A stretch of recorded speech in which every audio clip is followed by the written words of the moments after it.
दोस्तों नमस्कार। हमने बात करनी शुरू की थी इस्लाम के सीरीज़ में, जिसमें पहले मैंने बात की कुरान के ऊपर। अब हमको बात करना चाहिए अल्लाह के ऊपर, कि अल्लाह की समझ हमारे अंदर उतरे। तो जब हम अल्लाह की बात करते हैं, उसके स्वरूप की बात करते हैं, तो कुरान शरीफ में एक फ़ेमस आयत है जिसको कहते हैं सूरह इखलास। तो अल्लाह की ज़ात पर अगर फोकस करना है तो सूरह इखलास की तरफ हमको ध्यान देना होगा। और जब हम अल्लाह की ज़ात पर बात करते हैं तो आमतौर पर लोगों का ये कहना है कि अल्लाह की ज़ात में गौर व फ़िक्र नहीं करनी चाहिए, क्योंकि यहाँ से इस गौर में लोगों को फ़ायदा कम नुकसान ज़्यादा होता है। जबकि अल्लाह कहता है खुद अपने कुरान शरीफ की कई आयतों में, अल्लाह कहता है कि अल्लाह में हिजरत करो, और अल्लाह यानी मैं तुम्हारे शहरक से भी ज़्यादा करीब हूँ। फिर फरमाता है कि मेरा बंदा जब मुझे पुकारता है तब मुझसे जवाब देता हूँ। अब ये सारी बातें जो हुई हैं वो अल्लाह से हुई हैं, तो बगैर अल्लाह को समझे ये तीनों चीज़ें कैसे संभव हैं। और इसी बात पर मौला अली अलैहिस्सलाम का कथन है कि मैं तुम्हारे नफ्स में हूँ, क्या तुम देखते नहीं, मैं यानी अल्लाह। तो एक डिवाइन स्टेट है ये, जिस पे पहुँच कर के अल्लाह की ज़ात को एक्सप्लेन करते हुए मौला कायनात फरमाते हैं, अल्लाह तुम्हारे नफ्सों में है, क्या तुम देखते नहीं। फिर कुरान शरीफ ये कहता है अल्लाह ज़मीन और आसमां का नूर है। फिर कहता है कि जिस तरफ देखो उसी का चेहरा, यानी कि अल्लाह का ही चेहरा है। तो बहुत सारी आयतें हैं जिन पर गौर व फिक्र होना चाहिए, है ना, कि जब तक हम इस कॉन्सेप्ट को नहीं समझेंगे तो तब तक ये कोई हल नहीं होएगा। तो कुरान के अल्लाह को समझना ज़रूरी है। कुरान शरीफ में अल्लाह खुद को एक बड़ा नफ्स कहता है, और सारी कायनात जो है ये सब छोटी छोटी नफ्स है। हत्ता कि क्या कहते हैं, अल्लाह फरमाता है कुरान शरीफ में ही कि तुम्हारे नफ्स में मेरी निशानियां हैं, क्या तुम उन्हें नहीं देखते। और रसूल भी तुम्हारे नफ्स पे उतरा है, और उतारा हमने रसूल तुम्हारी नफ्स पर, जो तुम्हें किताब को पढ़ाता और सिखाता है, तुम्हारे नफ्स को पाक करता है। तो जैसा कि मैंने कहा कि अगर कुरान शरीफ को समझना है तो कुरान शरीफ को समझने का मसला ये नहीं है कि तुमको कहीं बाहर देखना है। तुमको कुरान शरीफ तुम्हें आसमानों की बात नहीं बताता, ज़मीन के अंदरों की बात नहीं बताता, तुमको पहाड़ों की, पौधों की, जानवरों की, फरिश्तों की बात नहीं बताता। उसका केवल एक उद्देश्य है कि वो तुमको समझाए, वो तुमको हिदायत दे, एक रास्ता दे जो कि तुम्हें ईश्वर की तरफ लेकर के जाए। इसका पूरा मामला जो है वो इंसानों से जुड़ा हुआ है। अगर किसी और के लिए जुड़ा होगा तो सोचो कि क्या कुरान शरीफ उतरी है जानवरों के लिए, क्या कुरान शरीफ उतरी है पहाड़ों के लिए, पौधों के लिए, फरिश्तों के लिए, शैतानों के लिए, किसके लिए उतरी है? ये उतरी है केवल और केवल इंसानों के लिए, ताकि इंसान जो है वो एक सीधा रास्ता पा जाए और वो अपने मालिक हकीकी से उसको करीबी हासिल हो जाए, उसकी पहचान हो जाए उसको। तो ये सारी चीज़ें जो घटती हैं वो अल्लाह के लिए घटती हैं। तो अब इसको समझें, अल्लाह कहीं बाहर, इस कायनात के बाहर जाकर के नहीं बैठा। बहुत सारे लोग ऐसे हैं, वो समझते हैं कि अल्लाह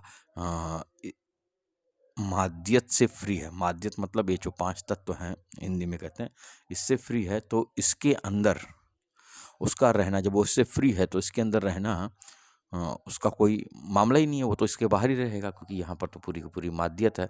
और कुछ ऐसे अक्लमंद हैं, वो कहते हैं कि अगर तुमने कंप्यूटर बनाया तो तुम कंप्यूटर के अंदर रहोगे, ये कंप्यूटर के बाहर रहोगे। अरे कंप्यूटर अलग चीज़ है और तुम अलग चीज़ हो। तुम्हारे अंदर एक कॉन्शियसनेस है, कंप्यूटर के अंदर सेल्फ कॉन्शियस नहीं है।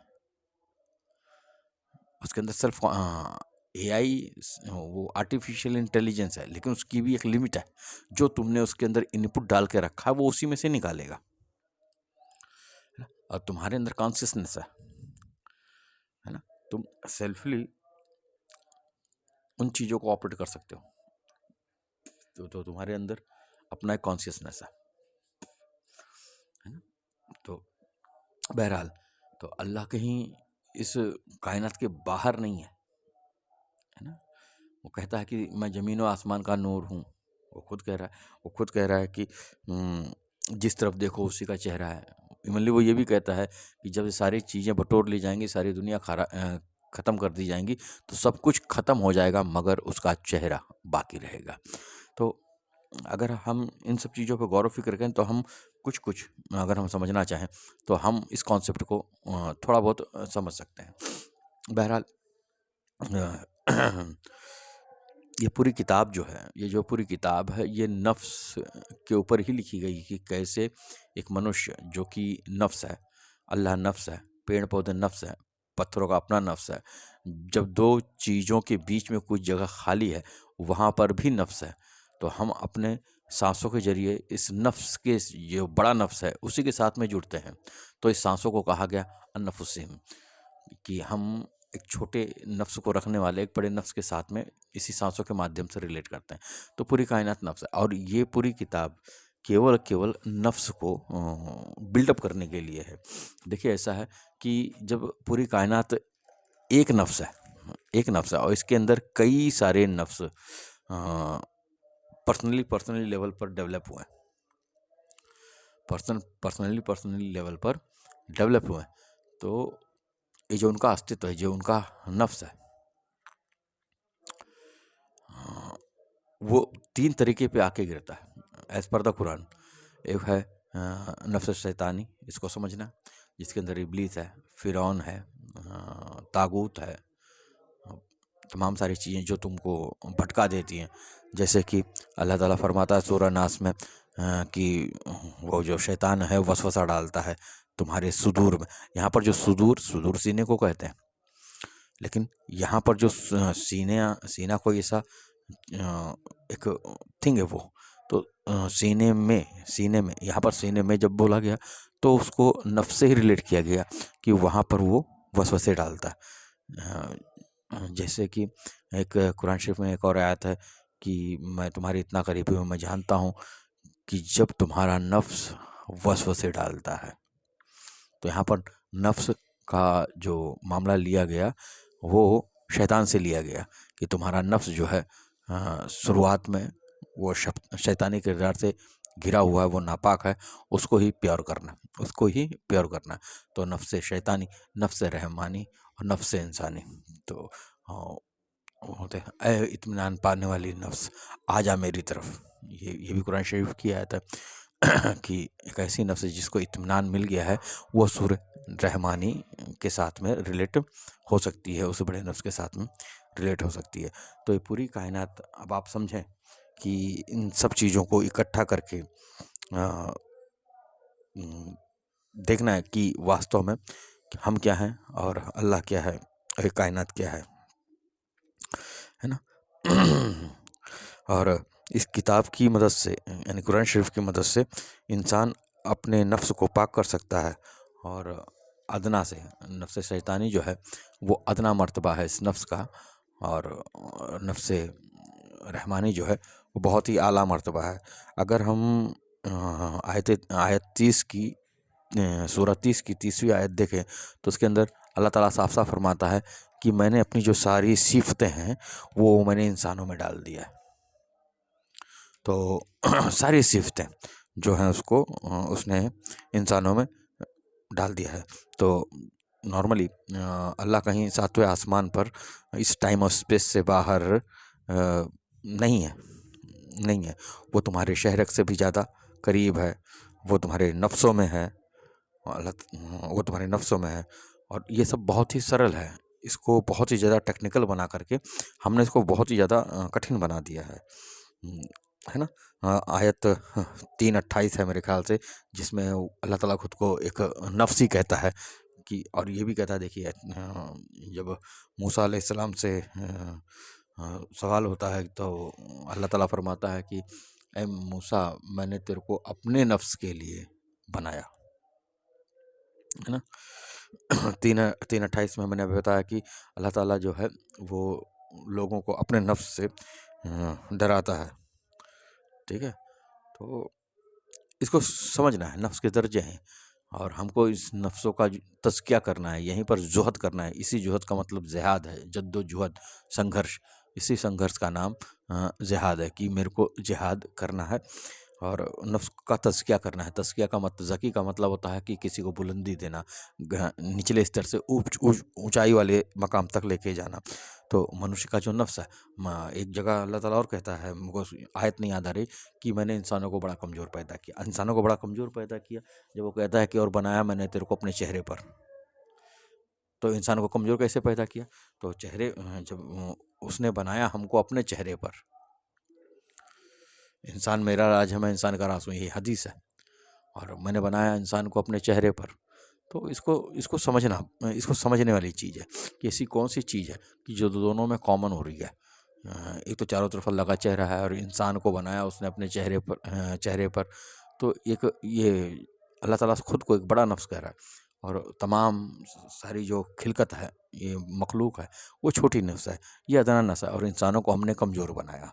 अब यहाँ पर जो नफ्स का जो छोटा स्थिति है, जिसको नफ्स शैतानी कहते हैं। हर एक इंसान के साथ में एक शैतान पैदा होता है, ये भी वादा है। तो हर एक नफ्स के साथ में जब एक जान इस धरती पर बशक्ल इंसानी आती है, वो पेड़ पौधों की बात नहीं कर रहा, इंसानी शक्ल में जो नफ्स उतरती है तो उसके साथ में एक शैतान पैदा होता है कि वो सब कुछ होने के बावजूद भी कमज़ोर है, जिसको अल्लाह अज़्ज़ वजल ने अपने चेहरे पर बनाया। तो इसको समझने की ज़रूरत है। तो अल्लाह सबसे आला नफ्स है, शैतान सबसे अदना नफ्स है। जैसे मैंने अभी खुद कहा है थोड़ी देर पहले कि रसूल भी तुम्हारी नफ्सों में है, अल्लाह भी तुम्हारी नफ्सों में है। इवनली जो रसूलों की बात हुई है, यदि ये मर्तबे हैं वास्तव में, ये तुम्हारे नफ्स के हज़रत मूसा अलैहिस्सलाम, हज़रत ईसा अलैहिस्सलाम, हज़रत आदम अलैहिस्सलाम, हज़रत यूसुफ़ अलैहिस्सलाम, यूनुस अलैहिस्सलाम, ये जितने भी हैं वो तुम्हारे नफ्स के डेवलपमेंट में होने वाले बदलाव हैं। इस पे गौर व फ़िक्र करना पड़ेगा। जब तुम अगर अल्लाह के नफ्स को नहीं पहचान पा रहे, रसूल के नफ्स को नहीं पहचान पा रहे, कोई बात नहीं, कोई बात नहीं। इवनली एक जगह पर अल्लाह ने लिखा हुआ है, क्या शैतान तुम्हारा औलिया नहीं है? ये किसके लिए लिखा गया है? ये उनके लिए लिखा गया है जिन्होंने, जो अभी कमजोरी के नफ्स में है, जो कि अदना नफ्स में है। तो वो वहाँ पर शैतान को देख सकता है। तो जब वो इसको पाकीज़ा करता है, इसको बुलंदी देता है अपने नफ्स को, तब वो नफ्स इंसानी पर, यानी कि नफ्स मलहूमा पर, और फिर नफ्स मुतमइन्ना की तरफ जाता है और नफ्स रहमानिया के बहुत ही करीब होता हुआ चला जाता है वो। तो लास्ट फिर मैं इतना बोलूँगा कि सारी ये किताब नफ्स के डेवलपमेंट के ऊपर लिखी हुई है, ना कि सितारे कितनी हैं और दो पानी की दो धाराएं अलग अलग हैं, वो आपस में मिलती नहीं। ये इन सब चीज़ों के बारे में नहीं है, गौर फिक्र करने की बात है। हाँ, ये बात ज़रूर है कि हर एक किताब आदमी की डिवाइन रास्ता देती है। अब नफ्स का ये सफ़र कैसे हो सॉरी इसके लिए शरीयत है जो कि कुरान शरीफ में मौजूद है। कुरान खुद अपने आप में मौजूद है, वो हिदायत दे रही है ना। और एक चीज़ और याद रखिएगा, 30 और 30 में अल्लाह ताला फरमाता है कि मैंने अपनी सारी सिफतें मैंने जो है इंसान के अंदर डाल दिया है। उसका जो आला दर्जा है सिफतों का, वो अल्लाह खुद है, और उसकी जो छोटे छोटे दर्जात हैं, वो तमाम सारी चीज़ें उसने मनुष्य में डाल रखी है। आप इसको गौर करें कि अल्लाह ताला के 99 नाम हम पढ़ते हैं, उसकी 99 सिफ़ात हम पढ़ते हैं, और सरकार करीम सल्लल्लाहु ताला अलैहि वसल्लम के भी 100 सिफ़ात 100 नाम दिए गए हैं। वो भी इंसानों में ही मौजूद हैं, वो भी इंसानों में ही मौजूद है, जो कि इंसानों को हकीकत में इंसान बनाते हैं। ठीक है, और इसी तरीके से मैंने कहीं पढ़ा है, आई डोंट नो, तो शैतानों को भी 101 नाम किसी विद्वान ने लिखे हैं। हालांकि अगर वहाँ 101 मैंने इसको पढ़ा है, कहाँ पढ़ा है मेरे को याद नहीं आ रहा, लेकिन फिर भी हम इस चीज़ को समझते हैं कि कुछ तो शैतानी ताबूत है, और इब्लीस है, शैतान है, फिरौन है, मलून है।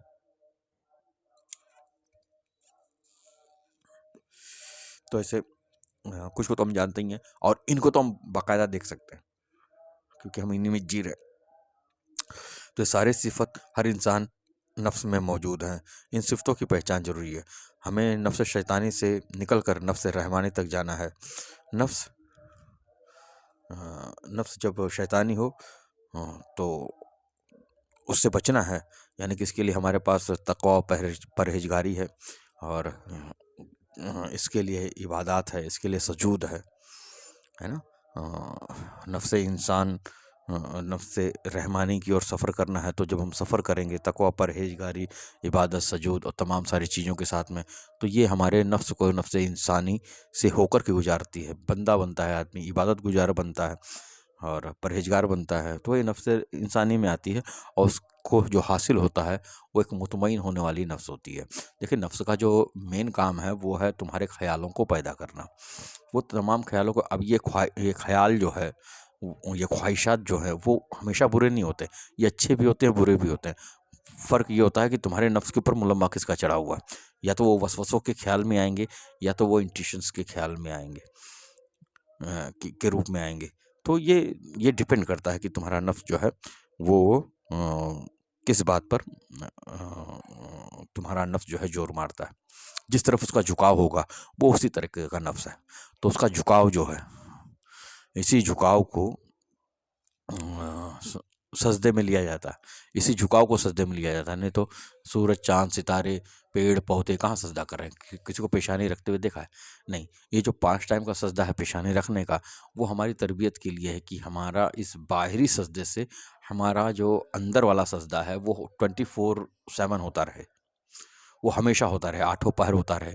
इसको बोलते हैं यकीमुन सलात, सलात का कायम करना, यानी कि तुम्हारा झुकाव किस तरफ है, तुम्हारा जो सरेंडरनेस है वो किस तरफ है, तो ये झुकाव मालूम पड़ता है। इबादत, ये सब टर्मिनोलॉजीज हैं। इबादत को हमने तस्बीह बना लिया, जिक्र बना लिया, नमाज बना लिया, नहीं, इबादत ये नहीं है।